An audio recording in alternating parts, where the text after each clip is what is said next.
Bonsoir. Bien, merci de nous rejoindre dans cette première émission ensemble. Alors vous nous pardonnerez un peu le mode que nous avons choisi pour commencer, mais je pense que nous nous améliorons au fur et à mesure.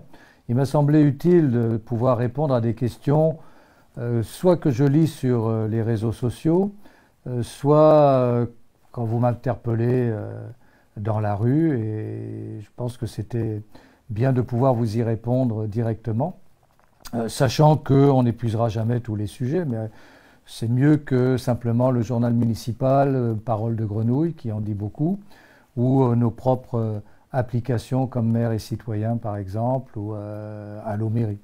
Donc ce soir, d'abord pour commencer, nous finissons l'année 2022. Ce sont les fêtes de Noël qui s'annoncent. Des fêtes de Noël un petit peu particulières, puisque le gouvernement nous a demandé d'être sobre, de faire des économies d'énergie.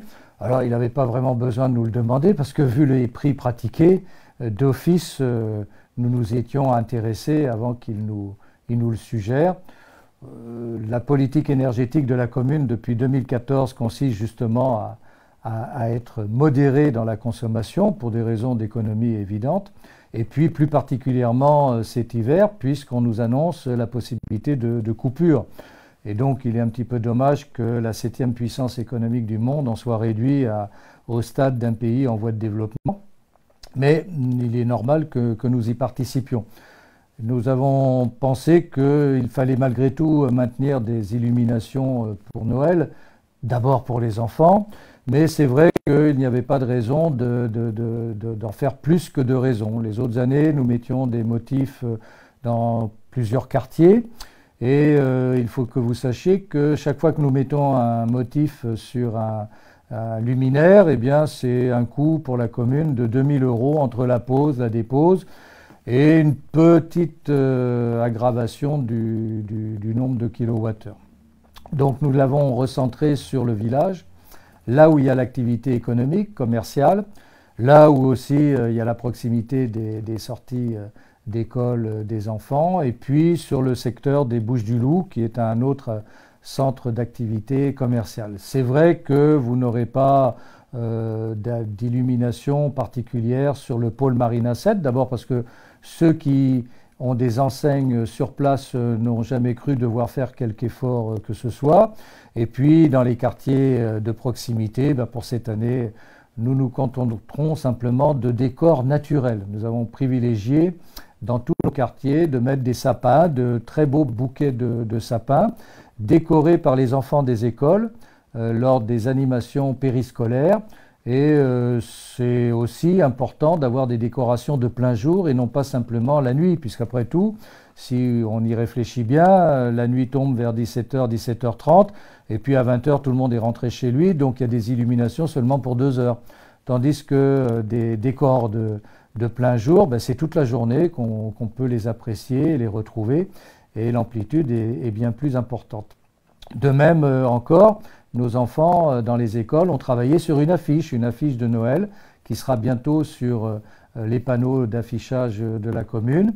Et puis chaque école pourra avoir son tableau avec les dessins des enfants que nous exposerons par la suite au sein du pôle culturel Auguste Escoffier. Voilà, nous faisons vraiment des économies puisque sur cette affaire, c'est quand même 50 000 € de moins que nous dépenserons. C'est vrai qu'en termes de consommation électrique, ça joue relativement peu. Mais vous le savez, les petites économies finissent par en faire des grandes. Alors j'observe que dans d'autres communes, on dit faire des économies alors qu'on a maintenu les mêmes illuminations que dans le passé, s'abritant derrière le prétexte du LED. Bon, bien sûr, les LED sont moins mangeurs d'énergie, mais il n'en demeure pas moins que ce qu'on fait en plus, ça fait quand même du plus. Et donc, voilà pourquoi nous l'avons limité pour faire vraiment des économies et pas simplement faire un affichage d'économie d'énergie. Je vous souhaite en tout cas pour ces fêtes de fin d'année de profiter au mieux, malgré le contexte, je le répète, puisqu'on nous dit aussi sur les économies de chauffage. Alors dans ce bureau, je peux vous assurer qu'on est bien à la température qui convient, puisque thermomètre en main, je suis pile à 19 degrés. Et d'ailleurs, ceux qui filment, eux, sont gelés. Hein, on ne peut pas les filmer, mais il y a le givre déjà qui est sur la barbe de Jonathan Moine, qui est un des réalisateurs, aux côtés d'Emmanuel Sebag, et même le président du comité des fêtes, qui est là changé en stalactite, fait qu'il supporte le froid ambiant. Bon, trêve de plaisanterie, parce que se parler, ce n'est pas forcément se prendre au sérieux, mais c'est dire aussi des choses sérieuses. Le thème que nous avons retenu par rapport à toutes vos questions, c'est surtout les problèmes de circulation dans notre commune. Et il est bien vrai que si on circule mal sur la commune de Villeneuve-Loubet aux heures de pointe, c'est bien sûr naturellement de la faute de la commune et du maire de Villeneuve-Loubet, ça va de soi. Or, en fait, vous savez, si vous avez choisi Villeneuve-Loubet pour y vivre, c'est que vous avez pensé que vous y seriez pas trop mal et que, en tout cas, vous seriez au cœur du département. Si vous avez bien regardé une carte, Villeneuve-Loubet est à équidistance entre Théoul et Menton, et près de tous les grands axes de circulation, notamment de l'autoroute. Ne vous étonnez pas ensuite que tout le monde y passe et veuille s'y retrouver. Nous avons 5 routes départementales qui permettent d'aller à Antibes, à Nice, à Grasse, à Vence. Et donc tout ça, ça fait un peu de monde qui se retrouve comme par hasard bien aux heures névralgiques, c'est-à-dire le matin quand on va au travail ou quand on va déposer les enfants aux écoles, ou le soir quand on rentre justement récupérer les gosses, ou qu'on rentre de son travail, ou qu'on va pratiquer des activités sportives ou culturelles. Et comme par hasard, ça se passe chez nous, ce qui fait que la commune, avec la meilleure volonté du monde, ne peut pas résoudre tous les problèmes que vous vivez et que nous vivons avec vous, car nous subissons, nous aussi, les mêmes aléas de la circulation. Alors, une fois que j'ai dit ça, les problèmes sur notre commune sont divers. D'abord, il y a un cœur de vie qui est le village. Là aussi, il y a plusieurs routes départementales qui nous traversent. Et notre village est mis en zone 30, ce qui n'est pas toujours évident quand on regarde le comportement des conducteurs qui sont aisément à 50 ou 60 km/h, d'où la présence de ralentisseurs, de dos d'âne, de plateaux traversants que vous détestez et que je déteste aussi. Si tout le monde était à respecter le code de la route, eh bien, il n'y aurait aucun problème pour ne pas avoir à créer ces obstacles qui sont absurdes en tant que tels, mais que nous ne pouvons pas éviter. En plus, nous avons des voies très, très faciles à circuler. Je prends par exemple l'avenue du Loubet. Si nous ne mettons pas des ralentisseurs ou des chicanes de ralentissement, eh bien, on va à une vitesse qui est hallucinante, 70, 80, 90 km/h. Pensez donc que même dans l'entrée de notre commune, au village près de l'école Saint-Georges, le radar pédagogique a relevé une vitesse de quelques 110 km/h. Alors 110 km/h, bien sûr, on ne le fait pas en plein jour, mais ça veut dire qu'on le fait en soirée ou dans la nuit.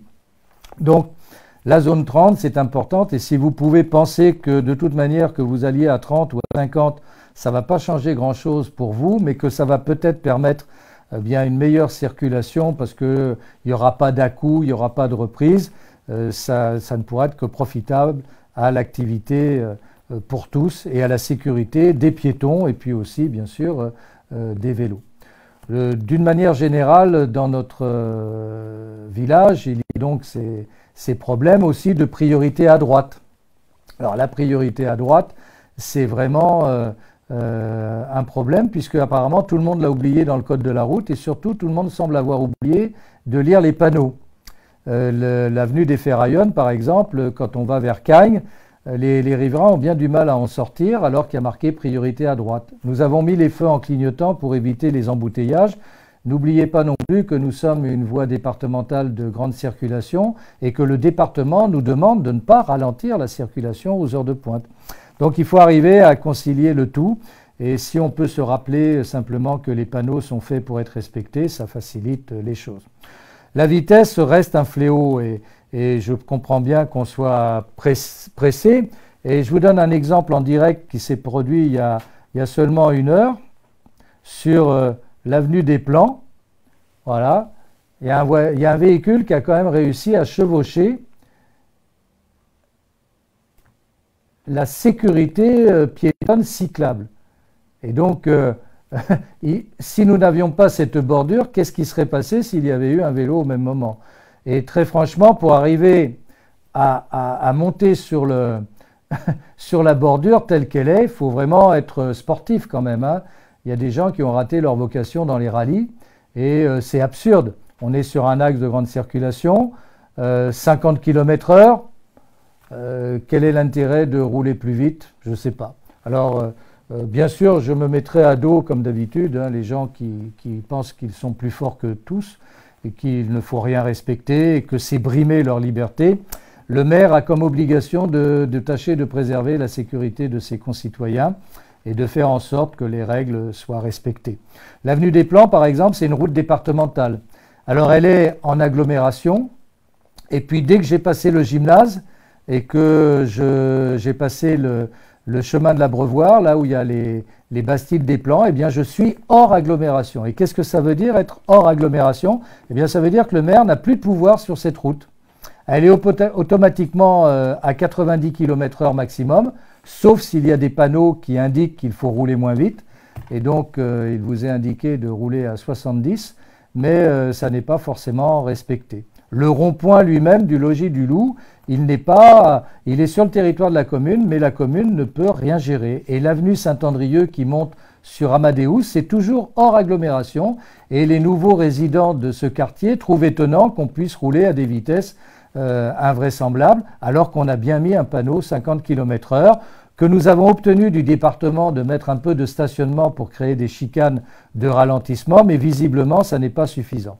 Dans ce quartier, je veux rassurer nos résidents, lorsque les programmes immobiliers seront achevés, bien entendu, nous ferons une voirie urbaine qui permette de rouler à 50 km/h, mais sûrement pas à 70 ou à 90 km/h.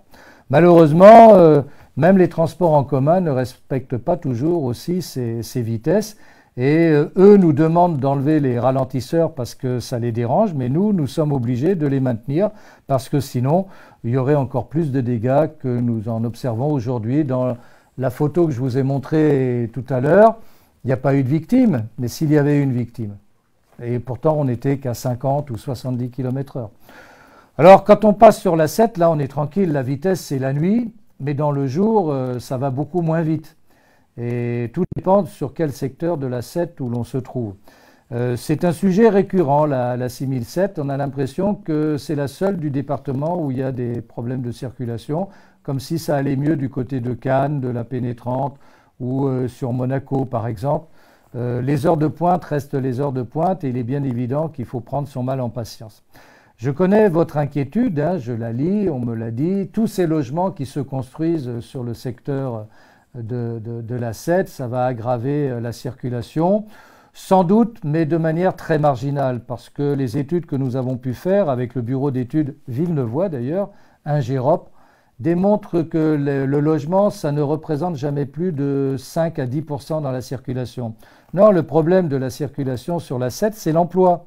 D'abord sur le site, nous avons 250 sociétés, entreprises, activités commerciales qui s'y trouvent, quelques 7000 employés qui chaque jour viennent y travailler, et puis il y a tous ceux qui viennent consommer, acheter. Donc tout ça, ça fait un peu de monde, sans parler de tous ceux qui trouvent pratique malgré tout d'y passer pour aller à Sophia Antipolis, ou dans l'autre sens pour aller à Cap 3000, Nice, Polygone, Riviera. Donc tout ça, ça fait beaucoup de monde en même temps, et il ne faut pas s'étonner donc qu'il y ait des embouteillages. Alors, nous ne sommes pas tout à fait aussi idiots qu'il y paraît. Hein, nous avons un peu travaillé et réfléchi. Quand nous avons dû accepter, puisque ce sont des terrains privés sur lesquels des promoteurs appliquent les lois de l'urbanisme, nous avons réfléchi à faire en sorte qu'il y ait de nouvelles voies de circulation dans cet ensemble. Le cœur Marina, le cœur des Morettes, pardon, à Cap 7, les logements que vous voyez en train de s'édifier vont bénéficier d'une voirie totalement nouvelle qui va être parallèle à la 7, qui sera le futur boulevard Général de Gaulle. Nous y mettrons en fin de parcours une mairie annexe, un poste de police municipale, des vrais trottoirs, bref, qui accompagneront cette urbanisation. Il y aura aussi des voies perpendiculaires. Il en existe déjà une qui a été créée, mais une autre va s'ouvrir. Et donc on peut penser que pour la circulation de proximité, il y aura une répartition du flux automobile. Reste bien sûr la traversée de la 7. où il ne s'est rien fait quand même depuis 40 ans, je voudrais le rappeler, et que c'est nous qui nous y collons pour trouver des solutions avec le conseil départemental, notre conseillère départementale Marie Benassayag en particulier, et puis le président du conseil départemental Charles-Ange Ginesi.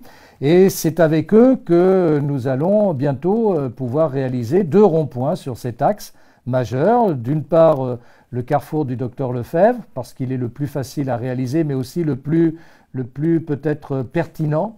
Et puis un autre dans la foulée au niveau de la gare, sur l'avenue des Morettes, mais là, il y a des emprises foncières à acquérir, Iveco, Bricomarché, donc tout ça, ça ne se fait pas en un jour.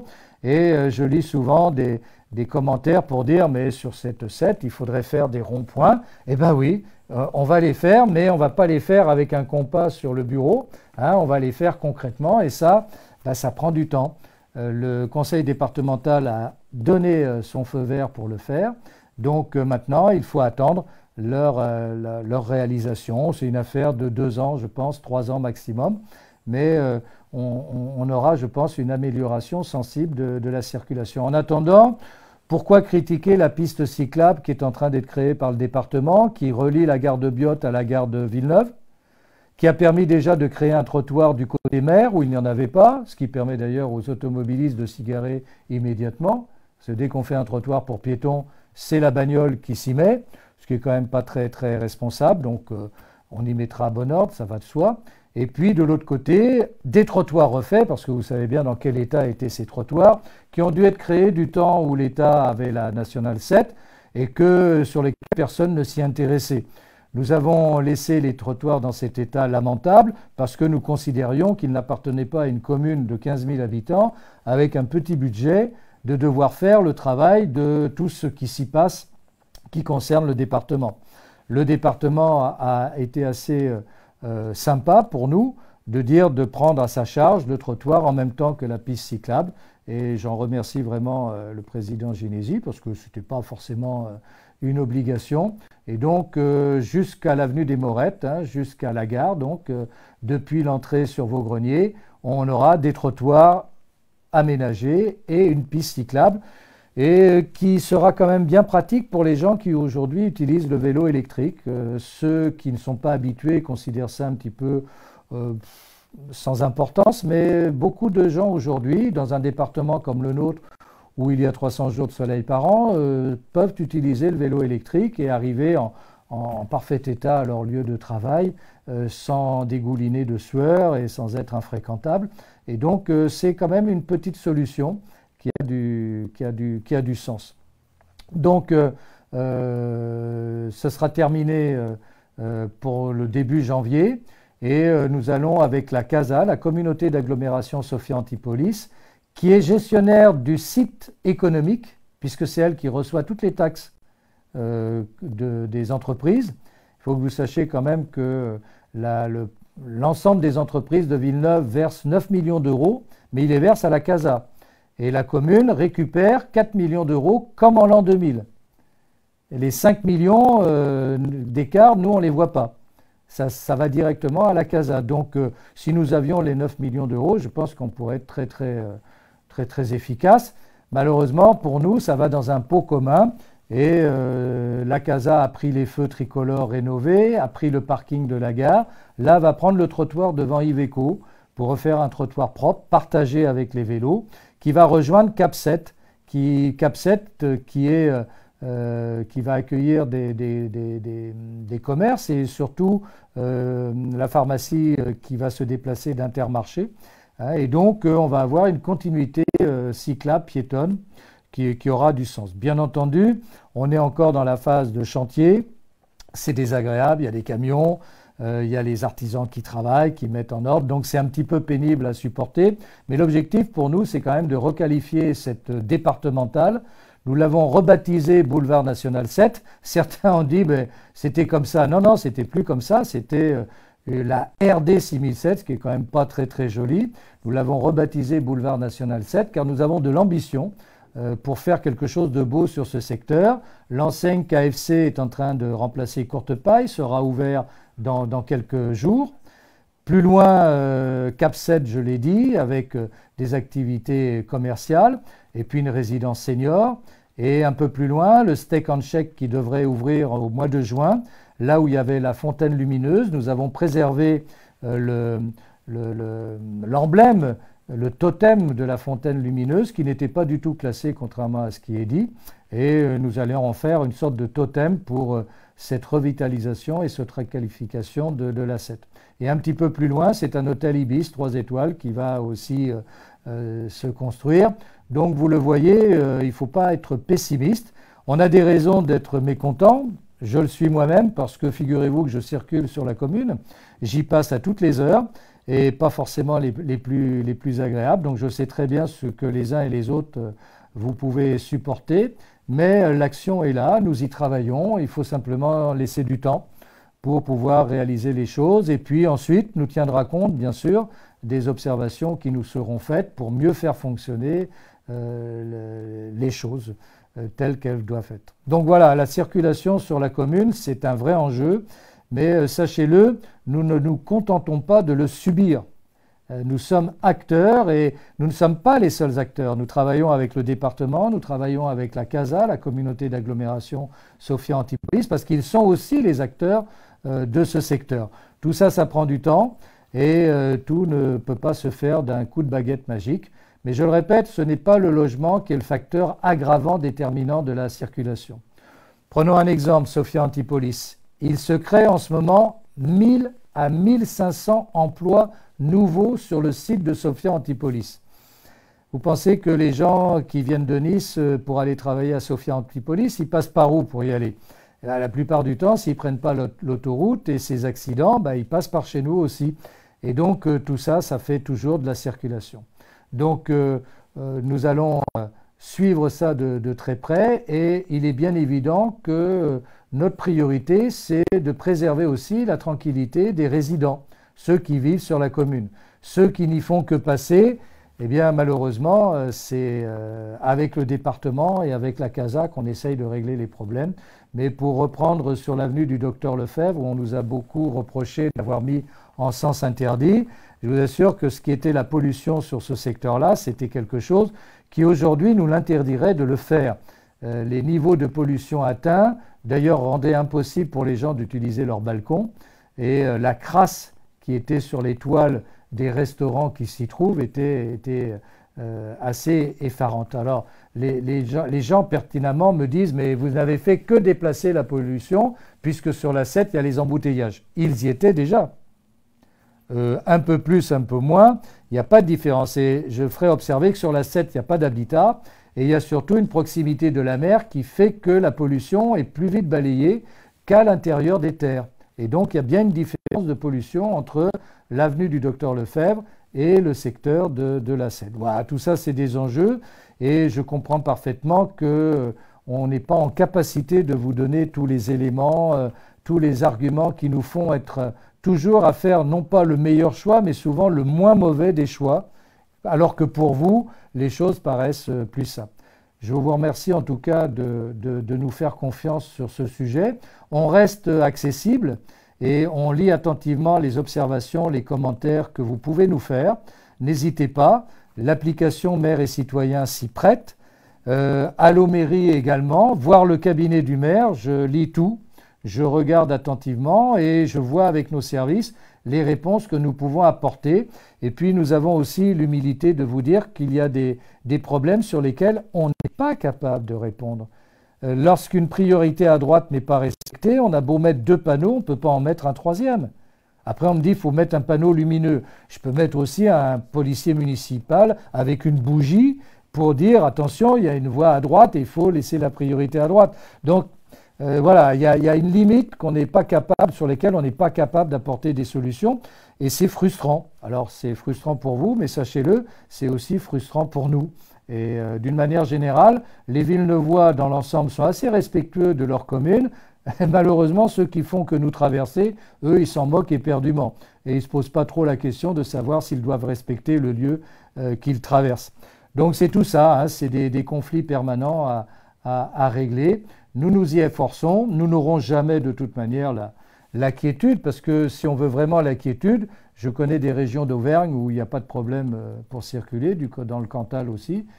C'est beaucoup plus pratique, ou même du côté de Coursegoule, hein, on a beaucoup plus de sérénité quand on circule. Donc quand on est en ville, quand on est sur la Côte d'Azur, quand on est dans une zone d'activité économique et commerciale, eh bien il faut bien en subir malgré tout les inconvénients. En tout cas, sachez-le, Lidl est venu s'installer chez nous. Ça voulait bien dire qu'il considérait que c'était accessible. Là, les travaux pour grands frais viennent de commencer. Ça va être un très bel immeuble par ailleurs, hein, de grande qualité. Ça ne sera pas simplement une boîte à chaussures comme on en a fait dans le passé. Ça va contribuer à embellir le quartier et on a travaillé sur les accès, les entrées, les sorties. Et si Grand Frais met un investissement assez important pour privilégier la qualité, c'est qu'il trouve qu'il aura très vite la rentabilité et qu'il y aura donc pour tous une satisfaction dans la proximité des services que l'on veut. Donc voilà, il faut trouver l'équilibre. Sachez qu'on vous écoute, qu'on n'a pas de vérité, mais qu'on vous écoute. Il y a un petit commentaire qui dit que les transports pour aller à Sofia sont très difficiles. C'est vrai, il y a la question qui m'est posée là en direct sur les transports vers Sofia. C'est vrai, c'est un problème puisque ce sont ceux de l'agglomération, la communauté d'agglomération Sofia Antipolis.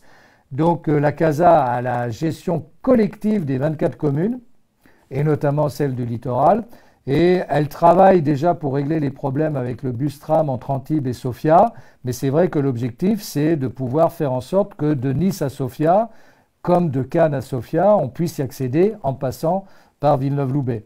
Nous avons suggéré, nous, un bus en site propre, mais avant de le réaliser, ça bloque sur les problèmes d'emprise foncière.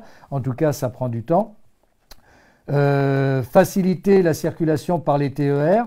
L'objectif de la SNCF a été de dire un TER tous les 10 minutes et permettre à partir de la gare d'aller sur Sofia. Peut être aussi une solution en attendant.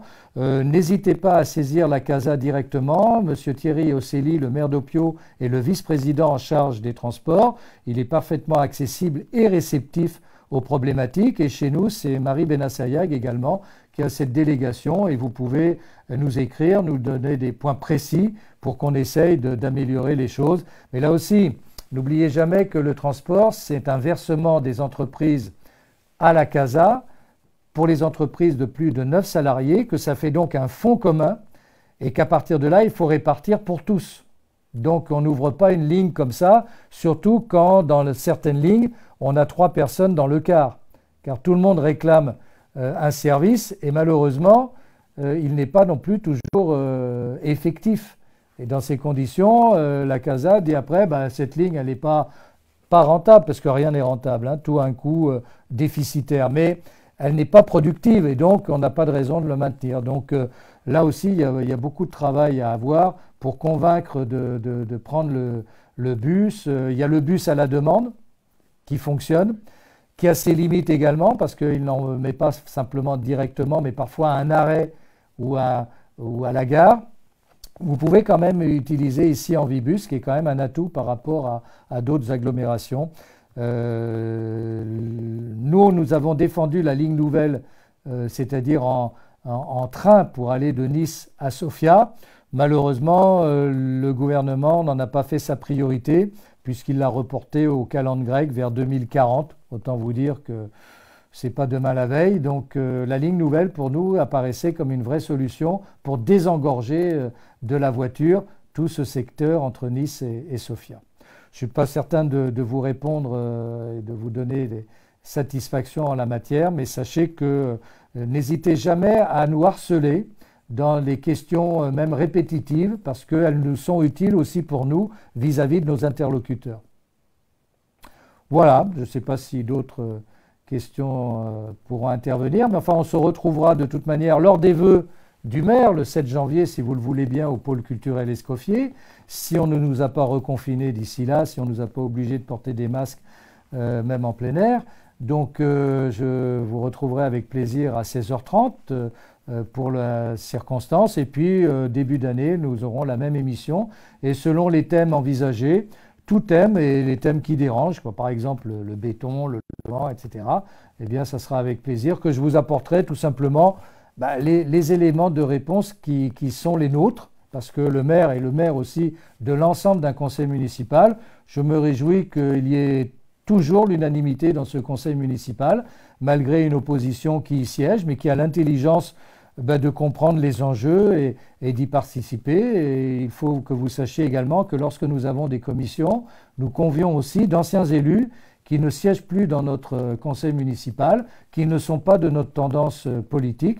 Je veux citer par exemple Pierre Lindemann, par exemple, là, qui a siégé précédemment, parce que diriger une commune, c'est s'entourer de tous les avis et pas simplement d'être que dans sa propre certitude.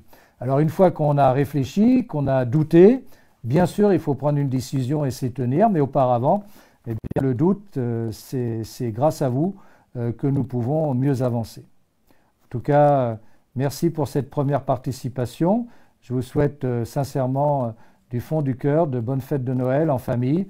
Nous essayons dans notre commune de faire en sorte que toutes les familles s'y sentent bien, d'offrir le maximum de tout ce que nous pouvons faire pour la collectivité. Et comme l'on dit, à l'an Kévin.